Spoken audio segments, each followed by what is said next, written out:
मधुबन के बाबा, मधुबन के बाबा मुरली वाले, आपका क्या कहना, आपका क्या कहना। ओम शांति। आज 8 नवंबर 2021 के साकार मधुर महावाक्य हैं। आज मीठे मीठे बाप दादा बोले, मीठे बच्चे, शिव बाबा का बनकर कोई भी भूल नहीं करना। भूल करने से बाप का नाम बदनाम कर देंगे। और बाबा ने आज हमसे प्रश्न पूछा है कि सबसे बड़ी प्रवृत्ति किसकी है और कैसे। और उत्तर में बाबा बता रहे हैं, शिव बाबा की सबसे बड़ी प्रवृत्ति है। भक्ति में सब तुमेव माता पिता कहकर पुकारते हैं तो प्रवृत्ति वाला हुआ ना। परंतु जब तक वह साकार में ना आए तब तक उनकी कोई प्रवृत्ति नहीं, क्योंकि ऊपर में तो आत्माएं बाप के साथ निराकारी रूप में रहती हैं। जब साकार में आकर इनमें प्रवेश करते हैं तो सबसे बड़ी प्रवृत्ति है। ओम शांति। भारत खास और दुनिया आम यह नहीं जानते कि बेहद का बाप निवृत्ति वाला है या प्रवृत्ति वाला। जब बाप आते हैं तो बच्चे बच्चे कहकर बुलाते हैं, क्योंकि उनको पुकारा भी जाता है, तुमेव माता च पिता तुमेव, तो गृहस्थी बन जाते हैं। बाबा कहते वहां तो सब जानते हैं कि शिव निराकार है, भल शिव का आकार है, परंतु बाल बच्चे तो नहीं हैं। अगर हैं तो भी सब आत्माएं बच्चे हैं, सब एक जैसे बच्चे हैं, इसलिए समझते हैं सब परमात्मा है। आत्मा भी बिंदी रूप है, परमात्मा का भी बिंदी रूप है। गृहस्थी लोग ही गाते हैं, तुमेव माता च पिता तुमेव, तुमेव बंधु च सखा तुमेव। और बाबा कहते हैं सन्यासी निवृत्ति मार्ग वाले ये कह देते हैं कि परमात्मा ब्रह्म है। वह तुमेव माता च पिता नहीं कहेंगे, उनका मार्ग अलग है। यह भी भूल से लक्ष्मी नारायण के आगे जाकर महिमा गाते हैं और कहते हैं तुमेव माता च पिता तुमेव। और या कहेंगे अच्युतम केशवम। तो बाबा कहते भक्ति मार्ग में स्तुतियां तो अथाह गाते हैं। वास्तव में परमात्मा बाप है, उनसे वर्षा कैसे और क्या मिलना है तुम बच्चे जानते हो। बाबा कहते वह बाप भी है, दादा भी है और बड़ी माँ भी है, प्रजापिता भी है। इस द्वारा कहते हैं बच्चे मैं तुम्हारा बाप भी हूँ, फिर मुझे भी प्रवृत्ति मार्ग में आना पड़ता है। यह मेरी युगल भी है, बच्चा भी है। जब इनमें प्रवेश करता हूँ तब प्रवृत्ति वाला बन जाता हूँ। मुझे ही सुप्रीम बाप, सुप्रीम टीचर, सुप्रीम गुरु भी कहते हैं। गुरु गाइड करते हैं मुक्ति के लिए। बाबा कहते वह तो सब झूठ, ये है सत्य। अंग्रेजी में परमात्मा को ट्रुथ कहते हैं, तो ट्रुथ क्या आकर सत्य बताते हैं ये किसी को पता नहीं। हम तुमको भी पता नहीं था, तो जैसे नई बात हो गई ना। वह ज्ञान का सागर सचखंड स्थापन करने वाला है। जरूर कभी सच बता के क्या है, तभी तो गायन है ना। सचखंड को हेवन कहते हैं और वहाँ डीटी सॉवरेंटी दिखाते हैं। अभी है पुरानी दुनिया, फिर नई दुनिया होने वाली है। पुरानी दुनिया को आग लगनी है, स्थापना के समय विनाश भी गाया जाता है। करण करावनहार परमात्मा गाया हुआ है। ब्रह्मा द्वारा स्थापना करते हैं, कैसे कराते हैं बाबा कहते वह तो खुद ही आकर बताएंगे। मनुष्य कुछ भी नहीं जानते, कहते हैं परमात्मा करण करावनहार है, और फिर ड्रामा का भी पता पड़ गया। कलयुग, अंत, सतयुग आदि इस समय को ही, इस संगम को ही ऊंच मानना चाहिए। कलयुग के बाद आता है सतयुग, फिर नीचे उतरना होता है। स्वर्ग नरक गाया हुआ है। मनुष्य मरते हैं तो कहते हैं स्वर्गवासी हुआ। जरूर कोई समय स्वर्गवासी हुए हैं, ये खास भारतवासी ही कहते हैं, क्योंकि जानते हैं भारत सबसे प्राचीन है, तो जरूर यही हेवन होगा। बातें कितनी सहज हैं, परंतु ड्रामा अनुसार समझते नहीं हैं, तब तो बाप आते हैं समझाने। पुकारते भी हैं कि बाबा आओ, आप में जो नॉलेज है वह आकर हमें दो, पतितों को पावन बनाने आओ। और फिर कहते हैं हमारा दुख हर कर सुख दो। परंतु ये पता नहीं कि क्या नॉलेज देंगे, क्या सुख देंगे। अब तुम बच्चे जानते हो वह बाप है, तो जरूर बाप से रचना हुई होगी। फादर माना रचता। बच्चे ने फादर कहा तो क्रिएशन ठहरे। तो बाप कहते क्रिएशन भी जरूर कहीं से पैदा हुई होगी, फिर बच्चों को प्रॉपर्टी भी दी होगी, यह तो कॉमन बात है। इसलिए ही मुझे तो मेव माता पिता कहते हैं। तो बाबा बड़ा गृहस्थी हुआ ना, तो बाबा ने पूरा बता दिया ना कैसे उनकी गृहस्थी बनती है। तो बाबा कहते हैं बुलाते भी हैं कि हे माता पिता आओ, आकर पावन बनाओ। अब फादर तो है, परंतु मगर मदर बिना रचना कैसे हो सकती है, माता भी चाहिए ना। यह फिर कहाँ यहाँ रचना बाबा कैसे रचते हैं। बाबा कहते यह है बिल्कुल नई बात, तो जो बच्चों को पता ही नहीं है। तो बाबा कहते यहाँ भी बहुतों की बुद्धि में ठहरता नहीं है, और सब जगह सिर्फ परमात्मा को फादर कह बुलाते हैं। यहाँ दोनों हैं, मदर और फादर। तो बाबा कहते ये प्रवृत्ति मार्ग हुआ ना, वहां सिर्फ फादर कहने से उनको मुक्ति का वर्षा मिलता है। वह आते भी पीछे हैं। यह तो सब जानते हैं कि क्रिश्चियन धर्म के आगे बौद्धी धर्म था, उनके आगे इस्लामी धर्म था। इस सीढ़ी में और धर्म तो है ही नहीं, इसलिए गोले के बाजू में रखना चाहिए, गोले के बाजू में रखना चाहिए। बाबा कहते ये है पाठशाला। अब पाठशाला में सिर्फ एक किताब थोड़ी होगा, पाठशाला में तो मैप्स भी चाहिए। वह जिस्मानी विद्या तो काम नहीं आएगी, मैप से मनुष्य झट समझ जाएंगे यह तुम्हारे मुख्य मैप्स हैं। कितना विस्तार से समझाया जाता है, फिर भी पत्थर बुद्धि समझते नहीं। बाबा ने समझाया है कि प्रदर्शनी में त्रिमूर्ति पर ही पहले समझाना है। यह तुम्हारा बाबा है, वह दादा है, ज्ञान कैसे देवें, वर्षा कैसे देवें। तो बाबा ये समझाते हैं ना हमें, भारतवासियों को ही वर्षा मिलना है। परमपिता परमात्मा ब्राह्मण देवता क्षत्रिय 3 धर्म की स्थापना करते हैं। ब्रह्मा द्वारा ब्राह्मण ही रचते हैं। ये है यज्ञ, इसको कहा जाता है रुद्र ज्ञान यज्ञ। और भक्ति मार्ग के जो यज्ञ हैं वह देरी से शुरू होते हैं, क्योंकि पहले पहले होती है शिव की पूजा, फिर देवताओं की पूजा। उस समय कोई यज्ञ नहीं होता, बाद में यह यज्ञ करना शुरू करते हैं। पहले देवताओं की पूजा करते हैं, फूल चढ़ाते हैं। बाबा कहते अब तुम पूजा लायक नहीं हो, लोग शिव के ऊपर जाकर अक धतूरा क्यों चढ़ाते हैं। बाप समझाते हैं तुम सब कांटे थे, उनसे फिर कोई सदा गुलाब,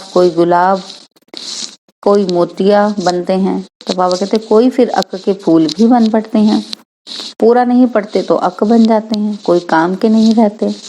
शिव बाबा पर सब कांटे चढ़ते हैं, फिर उन्हों को फूल बनाते हैं, परंतु फूलों की भी वैरायटी बन जाती है।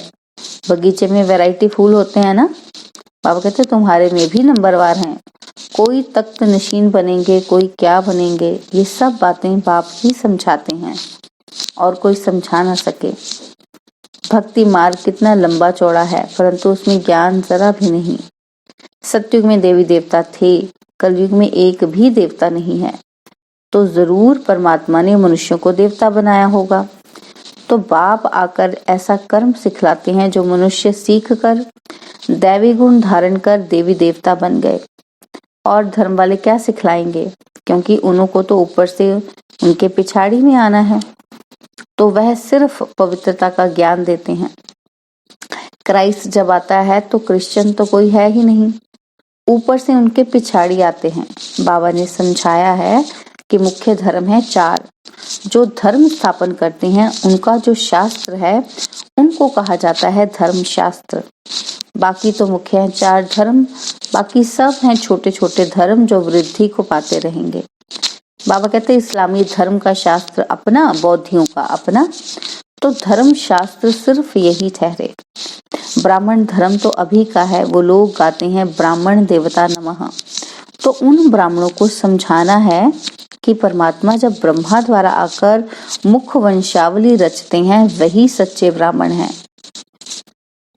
ठीक है, बाबा कहते हैं वही सच्चे ब्राह्मण हैं, तुम तो प्रजापिता ब्रह्मा की औलाद हो ही नहीं। जो दुनिया के ब्राह्मण हैं जिसको हम धर्म से कहते हैं, बाबा कहते हैं वो तो आप उनकी औलाद हो ही नहीं, उनके बच्चे हो ही नहीं। तुम सिर्फ अपने को ब्राह्मण कहलाते हो, परंतु अर्थ नहीं जानते।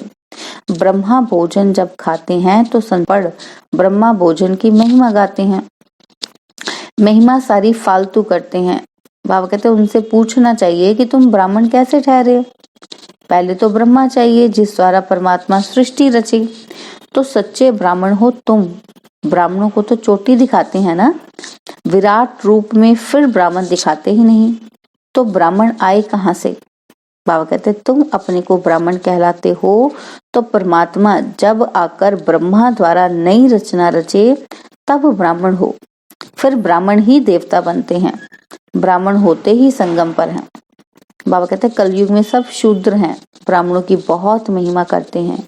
ये सब बातें बाबा समझाते हैं। अल्फ बे बाकी है डिटेल, भक्ति का भी समझाना पड़े। बाबा कह देते तुम कोई भक्त हो, बाकी सब बाबा कब गुस्सा आदि नहीं करते। बाबा कहते मैं गुस्सा आदि करता ही नहीं। बाप समझानी तो देगा ना, क्योंकि बच्चे अगर भूल करते हैं तो नाम बदनाम किसका होगा? शिव बाबा का।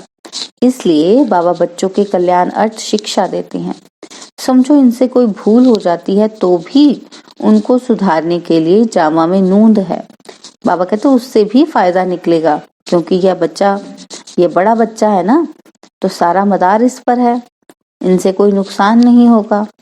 यह कहते हैं ऐसे करो तो कर देना चाहिए। बाबा ब्रह्मा बाबा की बात कर रहे हैं कि वो जैसे कहते वैसे करना चाहिए। तो बाबा कहते तो नुकसान से भी फायदा निकल आएगा, नुकसान की कोई बात ही नहीं।